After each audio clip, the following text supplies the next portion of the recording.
পদ্মায় নাব্যতা সংকটে মৈনটঘাট গোপালপুর রুটে নৌযান চলাচল ব্যাহত হচ্ছে। এতে দুর্ভোগে এ পথের যাত্রী ও নৌচালকরা।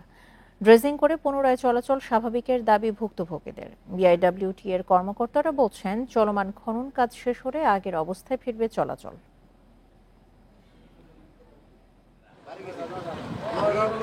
দোহারের মৈনট ঘাট থেকে নৌপথে ফরিদপুরের গোপালপুর পর্যন্ত দূরত্ব ১৬ কিলোমিটার। যাতায়াত সহজ ও দূরত্ব কম হওয়ায় গোপালপুর সহ আশপাশের কয়েকটি উপজেলার মানুষের কাছে এই রুট খুবই জনপ্রিয়। তবে পদ্মায় নাব্যতা সংকট ও বিভিন্ন পয়েন্টে চর জেগে ওঠায় মারাত্মক ব্যাহত হচ্ছে নৌ চলাচল। আগে যেখানে মৈনট ঘাট থেকে গোপালপুরে পৌঁছাতে সময় লাগত ৪০ মিনিট, সেখানে এখন সময় লাগছে প্রায় ১ ঘন্টা ২০ মিনিট। নদীর মাঝে বিশাল অংশ দূরে চর জেগে আছে, যার ফলে আমরা টাইমলি ওই পারাপার করতে পারি না। নদীতে নাব্যতা সংকট, এই কারণে লঞ্চ চলাচলে অসুবিধা হচ্ছে। আসতেছি আমরা হঠাৎ করে থেমে গেছে, হঠাৎ করে চরে বেজে গেছে।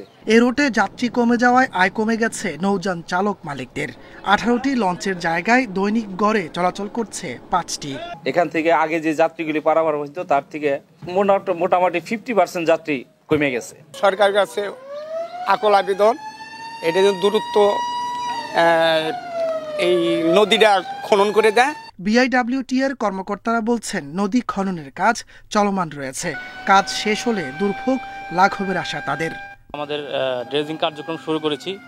ইনশাল্লাহ আমরা অলরেডি ১৬০০ ফিটের মতো কেটে ফেলছি। ঘাটের দিকে একটু নাব্যতা সংকট আছে।